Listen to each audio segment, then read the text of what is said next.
Boa tarde, pessoal. A gente vai começar agora a primeira aula do módulo de pneumo, tá? Bom, eu coloco essa foto aqui para vocês, na verdade, né, sistema respiratório, então acho que tem tudo a ver, e tem tudo a ver com o momento que a gente está vivendo também aí de ansiedade, então o momento que eu gostaria de estar novamente é aí, de serenidade, de tranquilidade aqui em Fernando de Noronha, pessoal. Então, esse daqui é o Dr. Hélio mergulhando aqui, tá vendo? A gente vai passar para o próximo slide agora. Na verdade, pessoal, então vamos lá para semiologia mesmo de verdade, né? O exame físico dos pulmões, né, primeiro a semiotécnica, né, compreende na inspeção, na palpação, na percussão e na ausculta. Eu acho que se vocês lembram um pouco do exame físico cardiovascular, na verdade a percussão não tinha tanta importância, não dava tanta informação. E já é uma ferramenta muito importante no exame físico do tórax. Então todos os quatro, na verdade, né? A inspeção, a palpação, a percussão e a ausculta são muito importantes no exame físico do tórax, todos eles fazem parte aí da semiotécnica. Qual que é a posição do paciente? Pessoal, vocês estão vendo aí que o paciente deve estar sentado, preferencialmente numa banqueta, na mesa de exame ou no próprio leito, tá? Tem alguns pacientes que eles estão internados e tudo, às vezes eles estão, né, já no leito, então eles vão ficar, você vai pedir para que eles fiquem sentados, tá? Tórax anterior pode ser avaliado em decúbito dorsal e o tórax posterior sentado ou mesmo em posição ereta, tá? Então, obviamente, se o paciente estiver deitado em decúbito dorsal, você não vai conseguir acessar o tórax posterior do paciente, ok? Como que a gente vai basear o exame físico, né? Vocês vão ver que eu acho que a gente vai falar um pouquinho de algumas linhas. Tem algumas que são mais importantes para a gente saber, ok? Mas a gente tem que dividir o tórax para eu saber, eu escutei o que aonde, tá? Então, com isso, a gente divide o tórax em algumas linhas, que eu vou pontuar aqui para vocês. A gente tem, aqui, na verdade, uma linha médio-external, que é uma linha que passa justamente no meio do externo, tá? Isso é só como, vocês vão utilizar isso mais como uma referência anatômica, tá?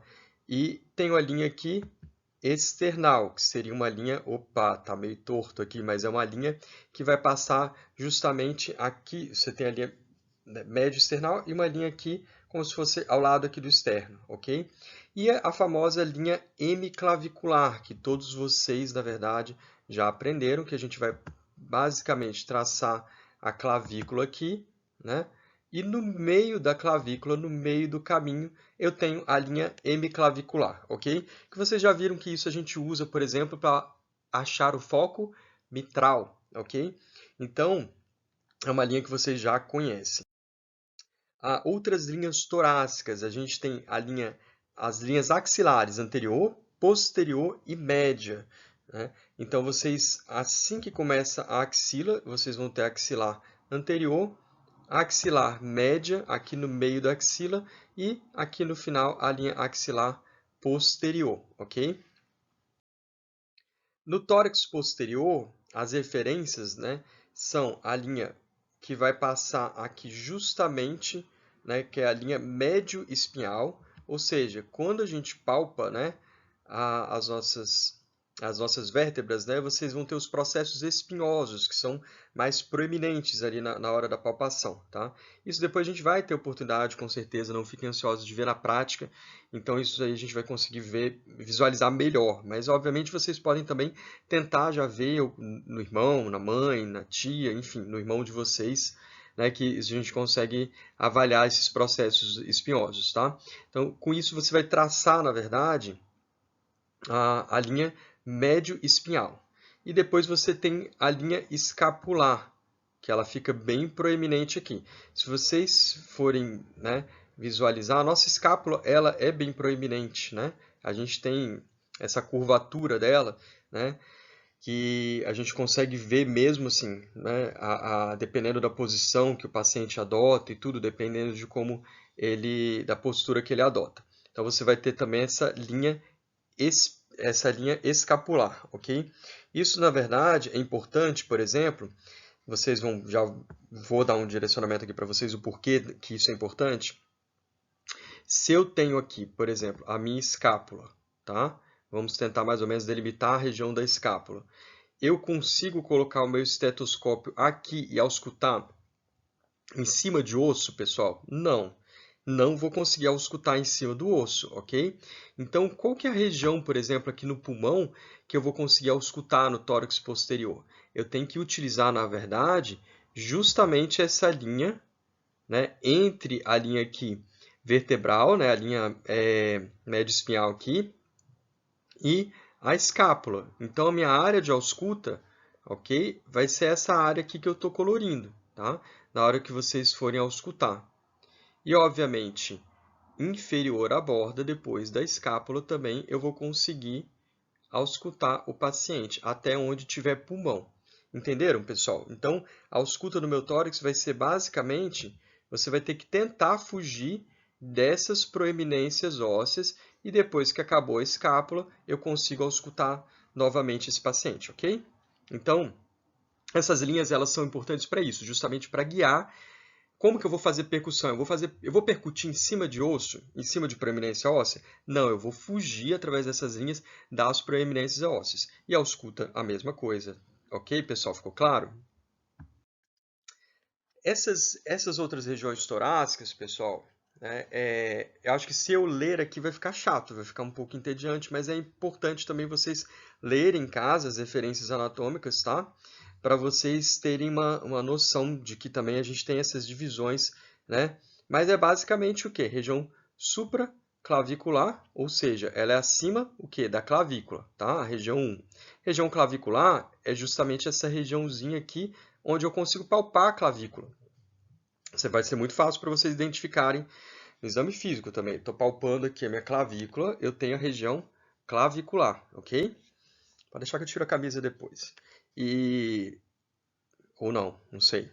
Então, região infraclavicular é o que está abaixo da clavícula. Então, seria essa região aqui, ok?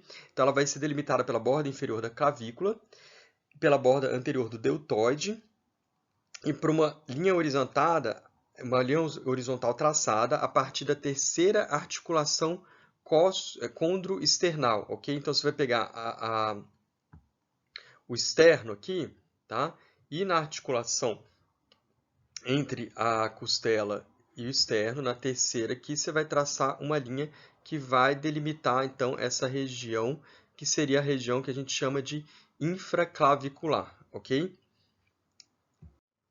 Já até para vocês não ficarem ansiosos com isso, essas regiões eu quero que vocês conheçam, mas eu não, é até difícil para cobrar na prova prática e tudo, ou mesmo na teórica. Vocês vão ver que o módulo de tórax tem outros assuntos até mais interessantes e tudo que a gente vai que são mais viáveis de cobrar, de elaborar a questão, tá? Mas é importante que vocês tenham esse conhecimento, ok?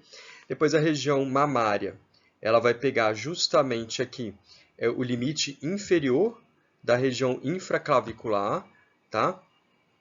E uma linha horizontal que parte da sexta articulação costocondral, tá?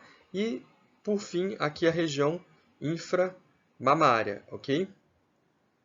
Isso aí, como eu falei para vocês, né, até mesmo quando eu dou aula presencial, não costumo dar tanta ênfase, mas é importante vocês lerem tudo para, até mesmo assim, quando a gente vai fazer um procedimento e tudo, vocês têm que ter noção de, em cada região, mais ou menos, o que tem ali, qual procedimento que você vai fazer. Por exemplo, você vai fazer uma pericardiocentese, como que você vai entrar, onde você vai entrar. Você vai fazer, por exemplo, uma drenagem de derrame pleural. Então, você tem que saber onde que tem pulmão aqui na lateral do tórax, por exemplo, aqui na região axilar, por exemplo, até onde está vindo o pulmão, tá? Então, isso daí vai ser importante, mas eu acho interessante, assim, vocês lerem, saberem, mas normalmente eu não costumo dar tanta ênfase nisso na prova, ok? Bom, as regiões torácicas aqui na parte posterior também. Você vai ter a região supraescapular, que é basicamente a região aqui acima da escápula, tá? Você vê que ela tem um formato triangular. O limite superior é da borda superior do trapézio, o inferior da borda superior da omoplata e o seu prolongamento até a coluna vertebral, tá? O limite interno é a linha médio espinhal aqui, ok, pessoal? também vocês têm que ter conhecimento disso, mas a aplicação para a prova é um pouquinho mais complicada, ok? A região também supraespinhosa, né, na fossa supraespinhosa, a região infraespinhosa e a região interescápulo-vertebral. Essa daqui, na verdade, deixa eu escolher uma cor diferente aqui, deixa eu ver se eu consigo, tá? Que essa interescápulo-vertebral é interessante vocês saberem, tá? Que é a área compreendida entre a borda interna da escápula e a linha médio-espinhal. Lembra que eu falei para vocês que essa região, na verdade, é uma região super importante para a gente detectar os fenômenos no pulmão. Porque eu não tenho que fugir de proeminências ósseas. Eu vou auscultar aqui, pessoal. Amanda, vou auscultar aqui? Hein, André? Não, eu vou tentar auscultar justamente aqui, onde eu tenho essa região entre, tá? Entre a escápula e entre os processos espinhosos, que ele me dá mais acesso e a percussão é a mesma forma, tá? E aí, tem pulmão aqui embaixo da escápula ainda? Tem pulmão embaixo da escápula. Depois a gente vai ver isso daí, que o pulmão ele ainda vai um pouquinho mais ali até décima vértebra, 12ª, dependendo da fase do ciclo expiratório, porque quando a gente expira, você esvazia o seu pulmão, não é verdade? Quando você inspira, você aumenta a caixa torácica e, consequentemente, seu pulmão ele vai tender a ficar numa linha um pouquinho mais abaixo, ok? Um pouquinho mais abaixo. A região infraescapular, né, que o limite superior aqui, deixa eu ver aqui, ok. Só tirei um pouquinho aqui a imagem, só para vocês verem. Então, a infraescapular, o limite inferior é uma linha horizontal traçada pela ponta inferior da escápula, ok? Então, eu tenho aqui a ponta inferior da escápula, tá? Até a linha média espial, a qual faz parte do limite interno. E o limite inferior é o próprio limite inferior do tórax. Então, essa daqui seria, no caso, então, a região infraescapular. Ok, pessoal? Vou voltar aqui para falar com vocês. Quais são as projeções, então, isso é fundamental também vocês saberem, quais são as projeções na parede torácica. Então, como que o pulmão se projeta na parede torácica, ok? Lembrando só, aqui que a gente tem, vocês vão aprender, obviamente, isso na anatomia, mas a gente tem no lado direito aqui, o lobo superior, tá? E a gente tem também um lobo médio também. Então, no meio do lobo, entre o lobo superior e o inferior, a gente tem um lobo que é bem menor, mas ele é o lobo que a gente considera como o lobo médio, tá? E depois a gente tem uma pontinha aqui do lobo inferior, ao lado direito, que ele vai ter uma projeção maior na parte posterior do tórax. Eu vou desenhar isso para vocês, vocês vão entender melhor, ok? Já o pulmão esquerdo já é o contrário, ele só tem dois lobos, que seria, na verdade, o lobo médio, ok? O lobo superior, desculpa, e o lobo inferior, ok? Então, seria o lobo inferior. Então, a gente também não utiliza aqui as áreas, por exemplo, aqui seria qual seria a estrutura aqui, na verdade? Seria o mediastino, ó, aqui, ó. Aqui, então, onde a gente tem o externo, eu não vou auscultar, eu não vou percutir aqui onde tem o externo. Aqui vai passar traqueia, aqui vai dividir em brônquio-fonte, né? E aqui vai passar outras estruturas, tá? Então, minha ausculta pulmonar tem que ser justamente nesta região onde tem o pulmão, ok? E aqui na parte posterior, como vocês já viram, tá? Eu vou também auscultar aqui nessa parte da projeção dessa linha escápulo vertebral, ou seja, esse é o pedacinho do pulmão que eu vou auscultar. Deste lado, aqui do outro lado, a mesma coisa, ok? E, obviamente, vocês estão vendo que o pulmão não acabou ainda, ok? Então, ainda vai ter mais região de ausculta aqui para baixo, tá? Lembrando, na verdade, que aqui o pulmão, eu vou falar isso mais para frente para vocês, ok? Mas a parte superior, quando começou aqui, na parte superior do pulmão, se você estiver examinando, né, o tórax posterior do paciente, a gente está falando aqui de começar mais ou menos na região de C7, ok? E aqui, na verdade, a gente está acabando aqui o pulmão mais ou menos na região de T10, ok? Então dá para vocês... Opa! Ficou bonito, ficou bonito. Então dá para vocês, na verdade, né, vocês conseguem essa vértebra aqui que a gente fica mais proeminente aqui na cervical, ok? Não sei se eu consigo mostrar para vocês, mas a gente tem uma vértebra que fica mais proeminente que vocês conseguem palpar, que seria, na verdade, a C7, tá? Aqui, bem na projeção aqui, deixa eu ver se eu consigo mostrar de alguma forma, mas ela fica bem aqui na base aqui do pescoço, ok? Mas se vocês palparem vocês vão conseguir. É ali que mais ou menos daqui para baixo que eu começo a ter o pulmão, o ápice do pulmão, ok? E aí o pulmão desce, ele vai até T10, ok? Isso dependendo do ciclo respiratório, porque se eu inspiro, na verdade meu pulmão ele tá fazendo o quê? Ele está expandindo, aí ele vai mais ou menos até T12, ok? Então, pessoal, vocês estão vendo aí um raio-x, né? Uma radiografia de tórax, uma radiografia completamente normal, tá? Porém, olhando para essa radiografia, tá?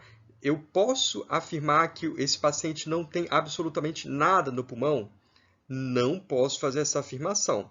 Quem tem asma aí na sala, pessoal? Tem alguém que tem? Emanuel, André, Vitória, Vitória, Vitória, Amanda, Amanda? Tem alguém que tem... Tem alguém que tem asma? Bom, se tiver, vocês vão saber que você pode sentir muita falta de ar, tem dispneia, tem desconforto respiratório, às vezes tem aquele chiado, sibila, né, tem aqueles sons do pulmão. Porém, o raio-x de tórax, se eu fizer, ele está completamente normal, pessoal. Olha só, esse é um raio-x de tórax. Olha, a área cardíaca normal, coração aqui está normal, ok? Aqui a traqueia, olha, tá vendo essa mancha aqui? Essa mancha não, né? Tá vendo que tá mais escuro aqui no meio, ó? Esse aqui é a traqueia passando aqui no meio, olha. E esse raio-x de tórax está completamente normal. Aqui é o meu pulmão, aqui o diafragma, tá vendo?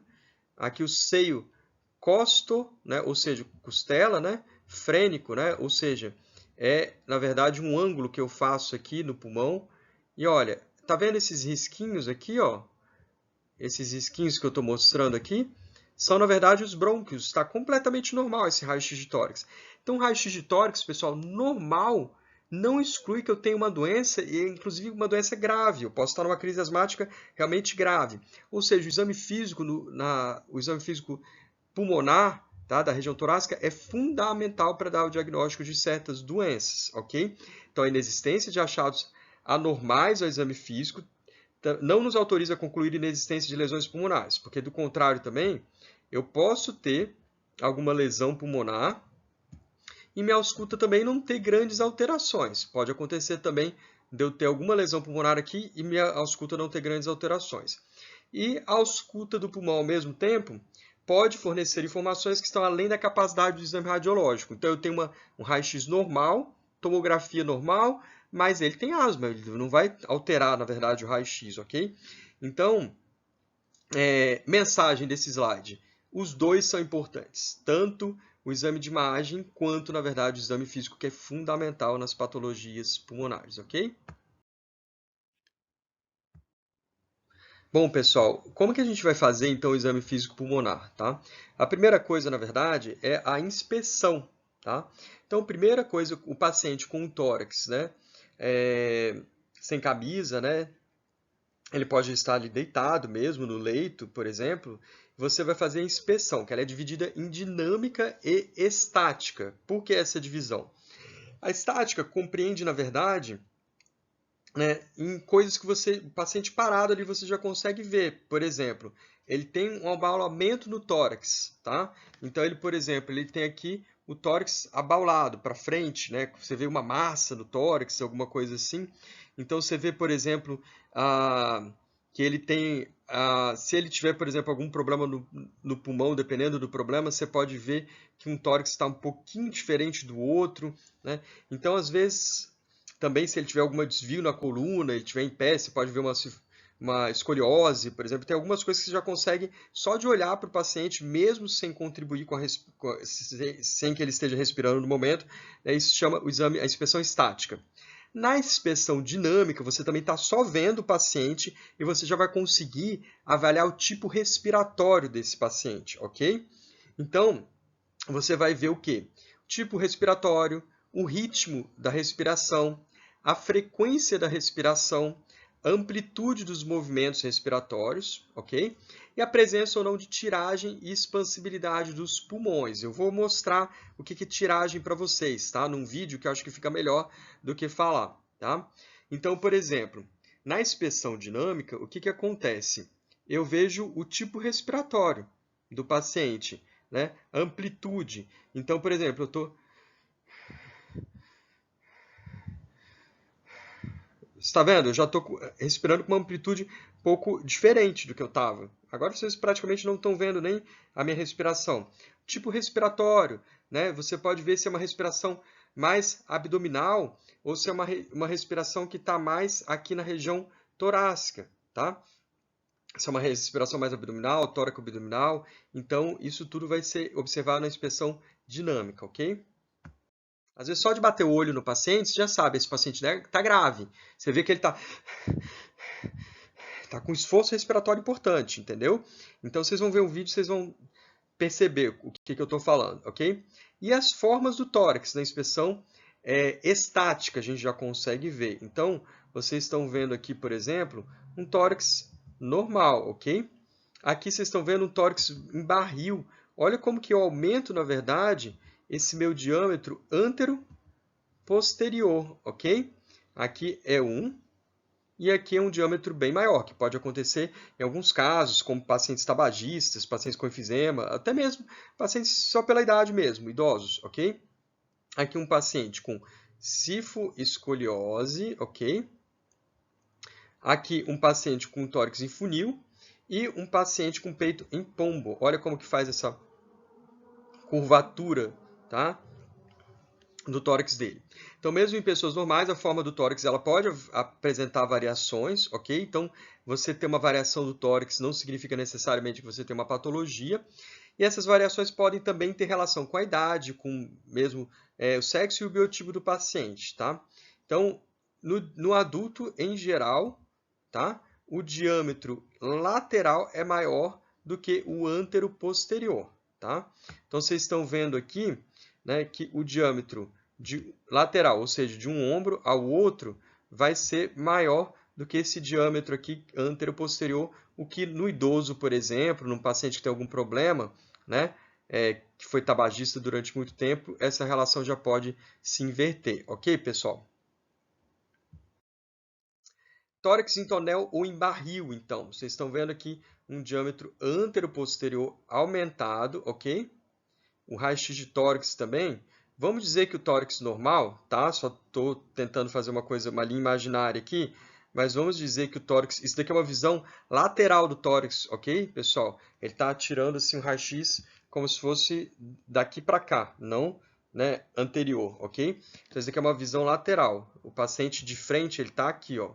A parte da frente dele está aqui, e esse daqui eu estou tendo uma visão lateral, ok? Vamos dizer que o tórax dele teria que ser essa parte da frente, viria, riscou um pouquinho além aqui, mas terminaria mais ou menos aqui, vamos dizer que isso seria um diâmetro antero-posterior normal, ok?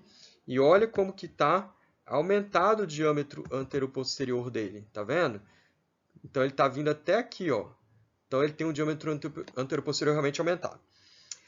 Então, a causa mais comum é o enfisema pulmonar. Então, aqueles pacientes que fumaram a vida inteira, tá? Pode ser que o pulmão dele fique hiperinsuflado, ou seja, ele fica retendo ar, tá? Ele tem um aprisionamento de ar nos alvéolos, que é a estrutura funcional do pulmão, é onde ocorrem as trocas gasosas, vocês vão aprender na fisiologia, tá? É como se fosse se o nosso pulmão, na verdade, deixa eu usar a minha mão aqui, ó, é como se aqui fosse o tronco da árvore, meu braço, tá? Depois você vem os brônquios. Opa, deixa eu lidar melhor com essa câmera. Você vem os brônquios, que são são as ramificações, ok? Como se fossem os galhos da árvore. E aqui na pontinha a gente forma como se fossem sacos, tá? Que é onde a gente faz as trocas gasosas. Vou desenhar aqui para vocês, que vocês vão entender melhor, tá? Então, na verdade, o que acontece? Eu tenho o quê? Eu tenho, na verdade, a traqueia, ok? Descendo aqui. Aí, depois da traqueia, eu vou formando ramificações, tá? Como se eu estivesse jogando galhos aqui, ok? E aí, depois, na pontinha dela, forma o quê? Formam pequenos saquinhos que a gente chama de alvéolo. E aqui dentro que se dá a troca gasosa, ok? Nesses pacientes, esses alvéolos ficam cheios de ar, retendo ar, e por isso que o pulmão dele fica hiperinsuflado, ok? Pode também surgir em pessoas idosas normais, livres de qualquer doença, ok? Tórax infundibuliforme, ou pectus excavatum. Vocês estão vendo por que é pectus excavatum, né? É um tórax, na verdade, escavado aqui. Tem uma depressão aqui no meio dele, tá vendo? É uma depressão mais ou menos acentuada, ao nível do terço inferior aqui do externo, ok? Isso aí também, obviamente, você já vai ver na inspeção estática. Ele pode ser congênito ou adquirido. Então, pode ser tanto congênito, nasceu assim, ou adquirido. Do adquirido, a causa mais comum é o raquitismo, tá? Esses pacientes vão tendo problemas ósseos graves e acaba ocorrendo como se fosse um afundamento aqui, uma depressão, tá? Quanto mais acentuado, pode ser que ele produza um distúrbio respiratório, um distúrbio pulmonar restritivo. Ou seja, eu estou aqui apertando, né? Ele está muito escavado aqui, eu estou apertando o pulmão do paciente, né? Dificultando ele de respirar, ok? Antigamente ele é chamado desse tórax de sapateiro, não é uma terminologia tão usada assim, mas eu não sei se vocês lembram, mas o sapateiro ele tinha, né, alguma coisa aqui para se apoiar e ele tinha essa designação então como se fosse o tórax do sapateiro, ok? O tórax cariniforme, o pectus excavatum, vocês já estão vendo que é o contrário. Ele, na verdade, ele tem aqui uma proeminência aqui, tá? Ele fica saltado aqui, é uma saliência ao nível do externo, em forma de peito de pombo, que eles chamam, tá? Por isso que é cariniforme, ok? Então, pode ser também congênito ou adquirido, e também o raquitismo aqui é a principal causa, ok? Não compromete a ventilação. Vocês estão vendo que ele vai aqui mais para fora, então ele não costuma comprometer a ventilação, ok? Tórax cifótico é um encurvamento posterior da coluna torácica, seja por defeito de postura, então pode surgir com o tempo, em pessoas normais mesmo, ou por lesão das vértebras torácicas, ok? Então, esse daqui já seria um tórax aqui cifótico, ok? As condições eu não costumo cobrar também, mas olha, pode ser causada por tuberculose, osteomielite. Osteomielite é, na verdade, nada mais é do que uma infecção do osso, ok?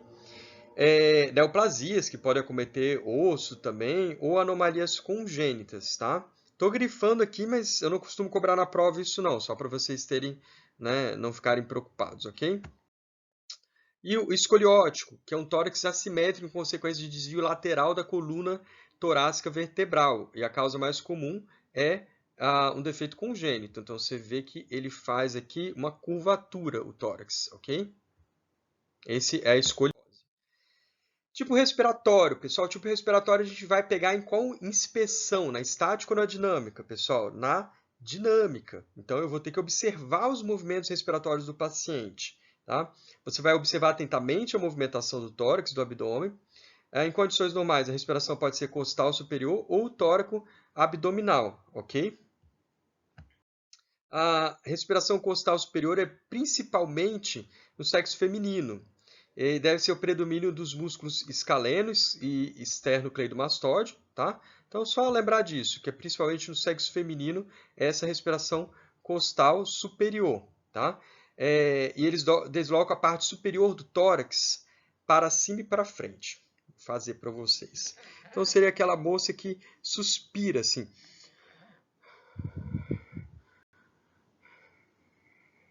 Você vê que é uma respiração que está jogada mais para cima do tórax. Se vocês forem inspirar, os homens principalmente, quando a gente respira, vocês vão ver... Ó, vou mostrar minha barriga. Vocês vão ver, na verdade...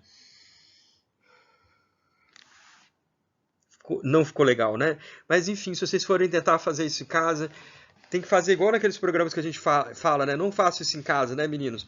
Mas, assim... Praticamente, se vocês forem respirar e perceber o movimento respiratório de vocês, vocês vão ver que o homem ele costuma usar mais o abdômen, ok? E a mulher ela usa mais o tórax, tá? Então, no homem, a respiração é tóraco-abdominal, tá? Então, a musculatura diafragmática já apresenta uma grande importância, ok? E também é comum em crianças de ambos os sexos, ok? Então, em crianças de ambos os sexos. Bom, fadiga e paralisia diafragmática, pessoal. O que é fadiga? Às vezes um paciente, por exemplo, agora a gente está nessa época, né, do coronavírus, da insuficiência respiratória e tudo, vocês vão ver que os casos graves, né, de qualquer tipo de insuficiência respiratória, de qualquer tipo de doença pulmonar, a musculatura do paciente começa a entrar em fadiga, tá? Da mesma forma que a gente começa por exemplo, entra numa academia, malha, malha, malha, malha, até que uma hora sua musculatura entra em exaustão. E aí, com isso, começam a ser recrutados músculos que não estavam sendo usados anteriormente. Tá? Então, a parede abdominal pode tentar se retrair na inspiração, ao contrário do que ocorre na respiração diafragmática. Nessas situações de fadiga, quando o paciente está em insuficiência respiratória, então pode haver também alternância da respiração torácica e abdominal, e os músculos da caixa torácica passam a ser recrutados em razão da fraqueza diafragmática. Tá? Tem um vídeo que eu vou mostrar para vocês, vai ficar mais claro, ok? Então, você começa a usar músculos que não eram tão usados na respiração, eles começam a ser recrutados. Tá? Então, com isso, você fala o termo aqui, uso de musculatura acessória, ok, pessoal?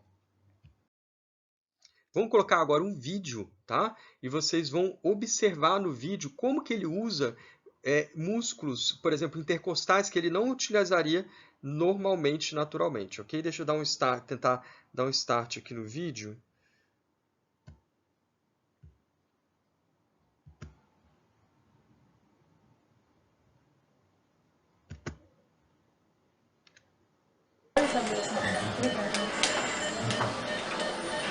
Pessoal, se vocês forem perceber, olha a musculatura dele, os intercostais como ficam deprimidos aqui, ok?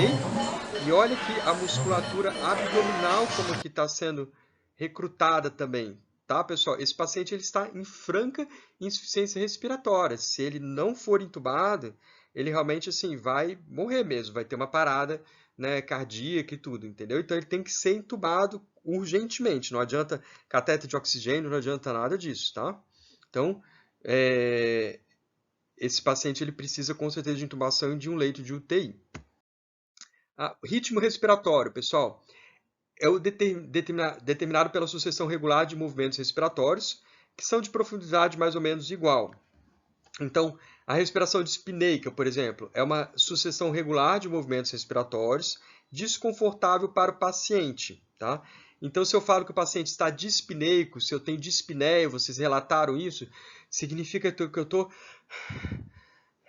com falta de ar. Pode ser que eu não esteja igual no vídeo que eu mostrei para vocês, em franca insuficiência respiratória, mas eu estou com dificuldade realmente para respirar. Tá? Então, esse termo é um termo muito usado na prática clínica. Ortopneia, na verdade, é quando o paciente relata que ele tem dificuldade para respirar na posição deitada. Então, você deitou completamente no decúbito horizontal, principalmente aqueles pacientes com insuficiência cardíaca, eles têm que ficar igual eu estou aqui, sentado praticamente, entendeu? Você chega para avaliar um paciente no leito ali no hospital e ele está sentado praticamente no leito com vários travesseiros. Então, ele você pergunta, você consegue deitar e ficar completamente no decúbito horizontal? Consegue respirar dessa forma? Não consigo, doutor. Então ele tem ortopneia. A trepopneia pode acontecer quando a posição mais confortável para respirar é no decúbito lateral. Pode ocorrer também na insuficiência cardíaca e no derrame pleural. Lembrando que o derrame pleural é uma quantidade de líquido entre a pleura e o pulmão, tá? Então, com isso, quando o paciente deita, esse líquido escorre, né? Distribui de uma forma mais, mais homogênea, talvez, e com isso melhora a respiração do paciente, tá? Então, a trepopneia é quando o paciente refere uma melhora da respiração no decúbito lateral, ok? Respiração de Cheyne-Stokes, pessoal. O que é isso, tá?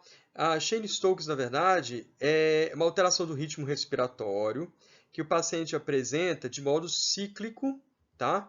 Incursões respiratórias, calma que vai ter o vídeo também, que elas vão se tornando cada vez mais profundas, ok? Até atingir uma amplitude máxima, tá? E os movimentos começam a reduzir, então, gradativamente, podendo ocorrer apneia, ok? Ou seja, ele vai respirando, esses movimentos vão atingindo uma amplitude cada vez maior e ele entra em apneia, fica em apneia um tempo, depois ele começa novamente. Vou mostrar, ele começa assim, ó.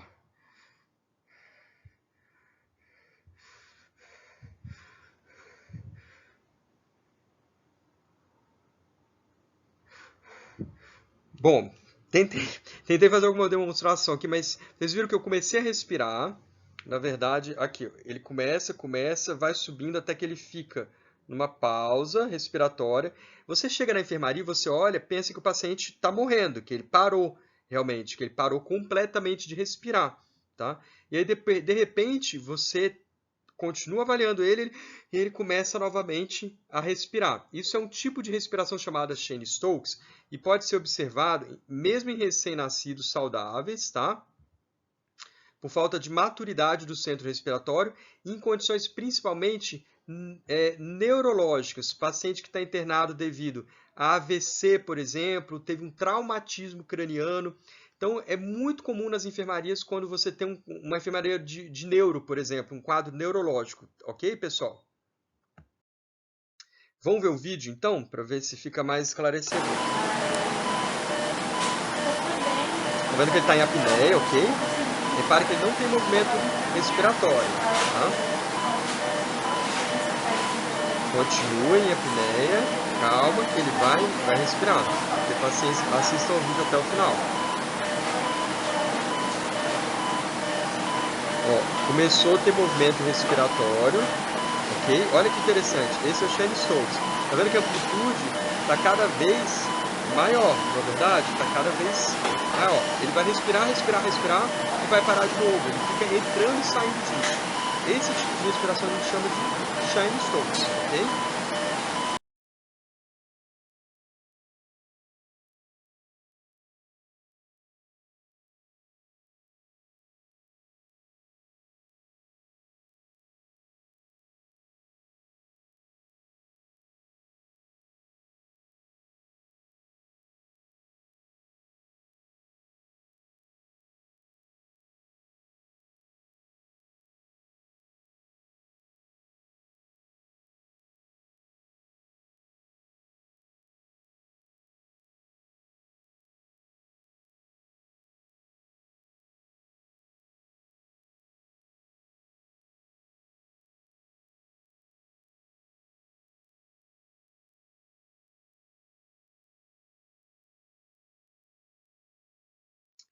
E o Kussmaul, pessoal, que é outro tipo de ritmo respiratório.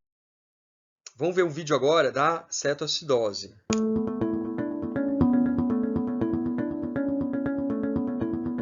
Tá entrando também. Então, esse aqui é um paciente jovem, tá? Com cetoacidose, é comum em crianças, tá? Que é principalmente mais comum no diabético tipo 1. Olha como que a respiração dele tá rápida. Tem uso de musculatura acessória. Probably a dental abscess that's kind of kicked him off here, but he's Aqui, na His verdade, breathing ele está is mostrando a gasometria what we kind dele. of call O Kuzma breathing, PCO2 and dele está super baixo. when you smell his breath, it basically has a very sweet kind of a Tá acetone, vendo? Ele faz ketone curtos sort of períodos de odor to apneia. it. Esse é o Kussmaul, ok, So he's pessoal? getting his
E o BIO, pessoal? O BIO também, as causas clássicas são mais ou menos parecidas com a de Cheyne-Stokes, tá? Ele também apresenta duas fases, que são movimentos inspiratórios anárquicos, né? Que ele não segue aquele padrão do BIO, do Cheyne-Stokes, que vai crescendo progressivamente até chegar a uma amplitude máxima, e depois vai reduzindo. A respiração é mais anárquica, sem um padrão específico. E ele entra em curto período de apneia.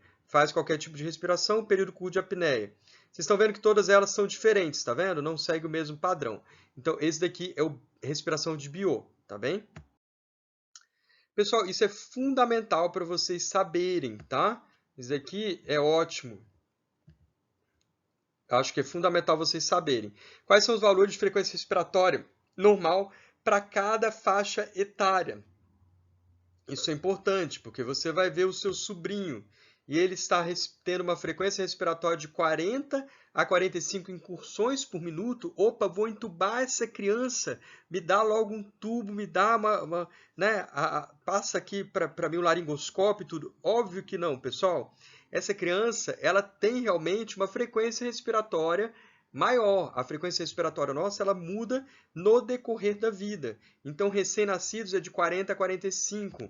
Lactentes de 20 a 35, tá? Quem tem bebê em casa, quem tem criança, já conseguiu talvez observar isso. Se não observou, passa a observar. Pré-escolares de 20 a 35, escolares de 18 a 35 e na faixa etária dos adultos aqui, a nossa faixa etária, nossa frequência respiratória varia aí de 16 a 20 incursões por minuto, ok, pessoal? Então é basicamente isso, tá? Como que eu conto a frequência respiratória, pessoal? Observando os movimentos respiratórios do paciente e contando esse IRPM, são incursões por minuto. Então, eu tenho que contar realmente em 1 minuto, tá? Então, ao mesmo tempo que você está conversando com o paciente, às vezes é até interessante não falar com o paciente, tá? Que você vai começar, né, e a contar. Lucas, olha, eu vou começar a contar a sua frequência respiratória. Ele vai falar, tá bem, professor, comece a contar. Não, não é assim. Você, tipo, ao mesmo tempo que você está conversando, escutando, você já pode começar a contar a frequência respiratória do paciente, tá? Porque a gente tem, na verdade, a tendência a talvez, não, então deixa eu respirar bonito, né? Para o professor ver, para o médico ver que eu sei respirar, tá? Então, na verdade, assim, você vai realmente observar o movimento do tórax, ok? Bom, então a gente passou já a inspeção, pessoal. Hoje a aula é inspeção e palpação, só a ausculta vai ficar para a próxima aula, tá? A palpação. Parâmetros avaliados, a estrutura da pele, da parede torácica, tecido subcutâneo, músculos, ossos. Então, às vezes, através da palpação, eu já posso ter alguma estrutura, um tumor, alguma coisa que seja palpável ali na parede torácica, ok? A expansibilidade e a mobilidade do tórax. Então, por exemplo, se eu tiver algum problema, alguma doença no tórax, por exemplo, no pulmão direito, pode ser que ele não tenha uma expansão da mesma forma que o tórax esquerdo, tá? O que é expansibilidade, pessoal? Expandir minha caixa torácica, é isso que é expansibilidade. Então, vocês vão observar que quando eu respiro, ó, os dois simetricamente expandiram, ok? Se eu tiver um problema de um lado só, pode ser que o meu lado, por exemplo, esquerdo não expandiu e o meu lado direito teve expansão. Ok, pessoal? Estou com dificuldade de achar minha mão na câmera, mas é isso, ok? E a gente faz também o frêmito tórico vocal. O que é o frêmito, pessoal? São as vibrações que são percebidas na parede torácica pela mão do examinador quando o paciente emite algum som, ok? A gente vai ver isso daí, mas basicamente você vai colocar a mão no tórax do paciente, você vai pedir para ele falar 33, porque isso vai ter uma ressonância isso na parede torácica, e você, ao mesmo tempo, quando você está com a mão na parede torácica dele, ele vai falar 33 e você vai conseguir, dependendo, se tiver algum problema, alguma patologia, dependendo do que for, você vai conseguir sentir uma vibração, uma ressonância. Você vai perceber na sua mão aquele som sendo transmitido. Ok, pessoal? Como que eu faço a expansibilidade, pessoal? A expansibilidade, eu posso aqui nessa linha, na linha que a gente vertebral aqui no tórax posterior, com os polegares aqui, ok? E com a mão aqui no ombro do paciente, tá? Eu vou pedir para ele respirar fundo. Então, basicamente, eu estou o quê? Com a minha mão aqui, né? Imagina que a minha mão é essa foto do livro, tá? Ali na parte superior ali do tórax, assim que eu vou avaliar a expansibilidade, eu peço para ele fazer uma inspiração profunda. Eu vejo se existe expansibilidade. Meu dedo ele vai se afastar um pouco um do outro. Eu vejo o quanto que está expandindo. Eu vou fazer uma expansão grande para vocês terem uma noção. Respirei, né? Então, assim que você vê expansibilidade, ok? E aqui, na parte, né, já aqui da expansibilidade do tórax inferior, na verdade, a gente vai colocar aqui os dedos, né, aqui segurando o gradil costal, também encostando aqui os polegares na linha vertebral aqui, né, naquela linha que a gente viu que é a média espinhal, ok? Então, da mesma forma, pessoal, eu estou aqui com os dedos no meu gradil costal, ok? E também vou, na hora da inspiração profunda, eu vou perceber esses movimentos, que a minha mão vai se movimentar junto, ok? Pessoal, a gente vai ver isso na prática, tá? A gente vai se encontrar, eu vou encontrar com vocês nem que eu tenha que ir na casa de vocês um por um, tá bem? Então, na verdade, não se preocupem com isso, que vocês vão praticar isso daí, ok? Bom, frêmito tórico vocal, pessoal, é aquilo que a gente tinha conversado, né? O paciente vai pousar, o examinador vai pousar a mão sobre as regiões do tórax e, ao mesmo tempo, vai pedir para que o paciente fale repetidamente 33, ok? Então, eu coloquei minha mão aqui na região superior do tórax e peço, fala 33. Depois eu coloco a minha mão em outro lugar, 33. Depois eu coloco a minha mão na parte inferior do tórax, 33. Na verdade, sempre no pulmão, eu vou o quê? Comparando regiões simétricas. Isso que é importante, ok? Ou seja, eu repouso mesmo a minha mão sobre o tórax e comparo regiões simétricas, tá? Sempre é importante. Se você fala que o frêmito está reduzido à direita ou aumentado à direita, eu tenho que saber, tá aumentado à direita em relação a quê? A lado esquerdo, ok? E o aumento do tórax, do frêmito, traduz consolidação de uma área pulmonar, o que acontece principalmente nas pneumonias, por exemplo, e no infarto pulmonar.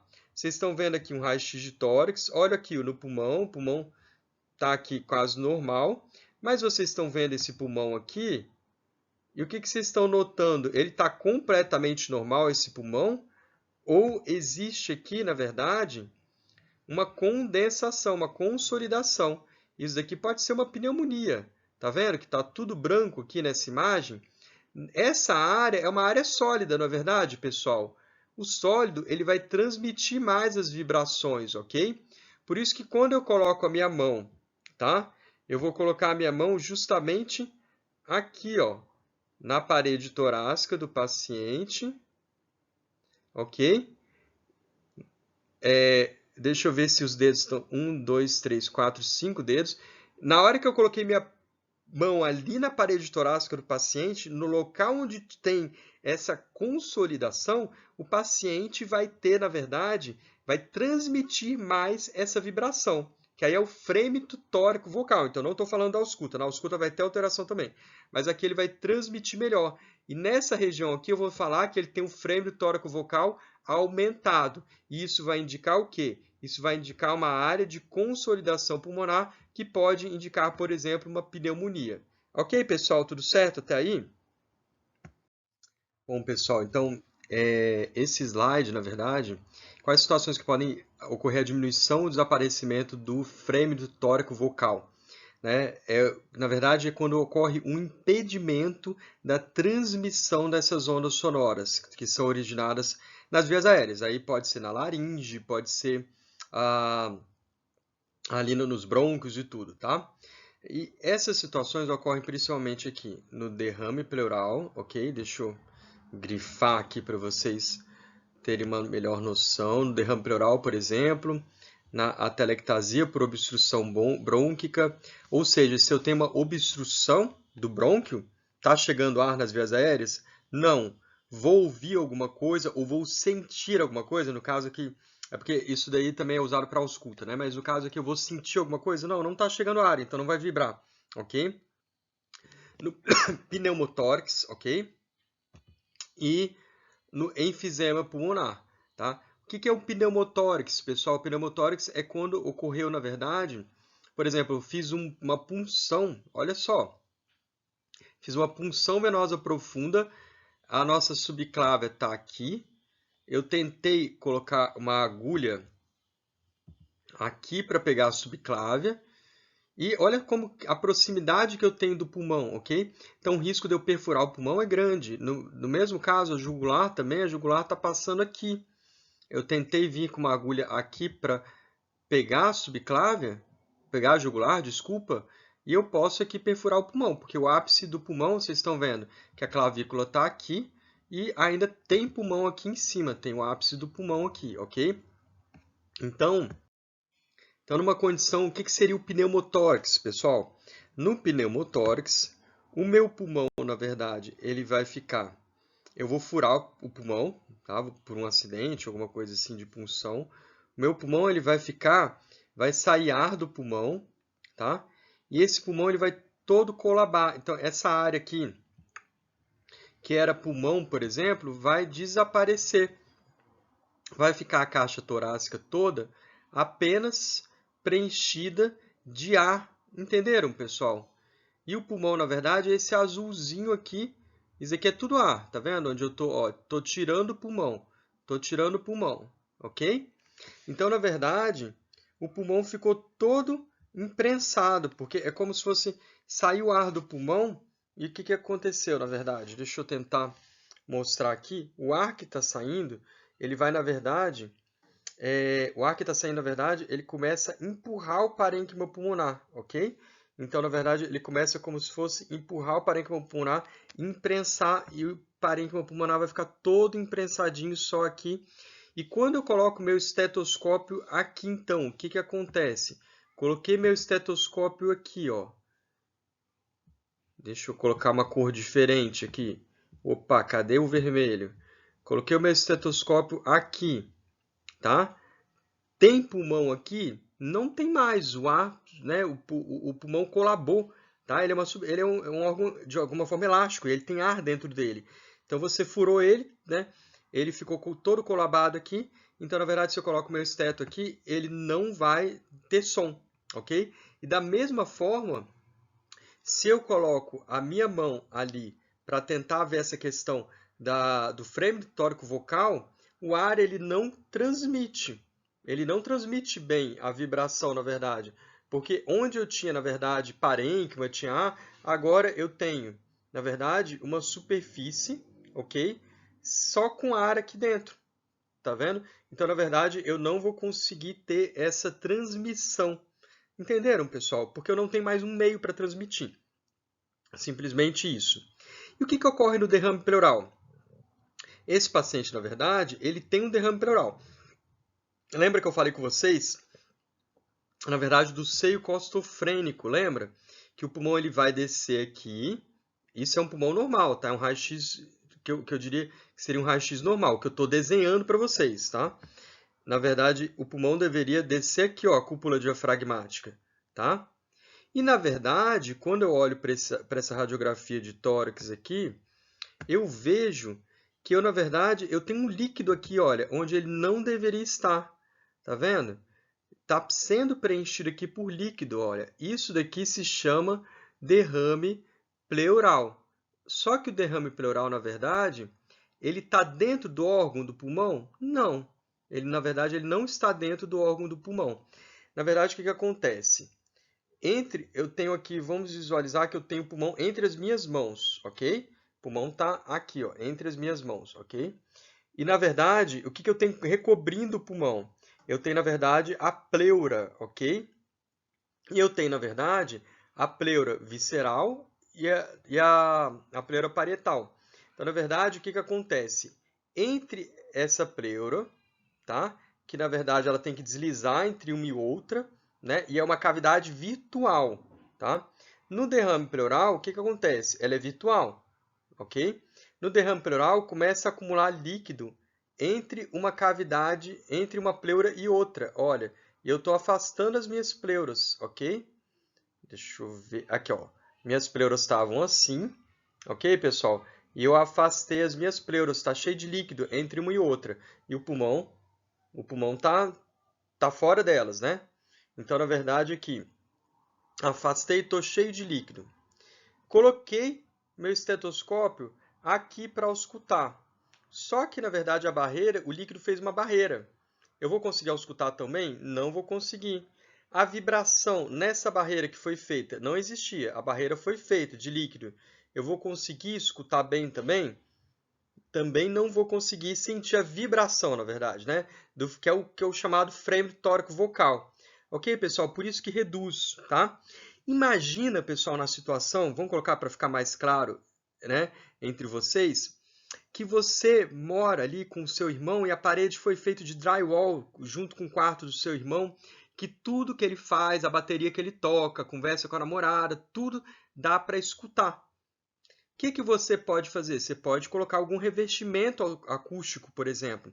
Você pode colocar uma camada a mais naquela parede que vai impedir que o som se transmita, ok? E uma vibração? Também vai dificultar a vibração, né? Ser transmitida, ok, pessoal? Então, derrame pleural é isso, na verdade. Vai criar, na verdade, uma barreira a mais, um isolamento acústico, ok? E você não vai conseguir nem sentir pela mão a vibração, que seria o frêmito, e na ausculta, que vai ser a próxima aula, vocês também vão ver que vocês não vão conseguir auscultar esse paciente. A ausculta vai estar diminuída ou mesmo abolida. Eu não vou conseguir ouvir o som normal do pulmão quando eu tenho derrame pleural. Ok, pessoal, entenderam? Essa aula fica aqui por hoje. Vamos ler a aula também, né? Vamos ler o capítulo do Porto e a gente discute na semana que vem no fórum. Ok, pessoal? Até lá. Um abraço.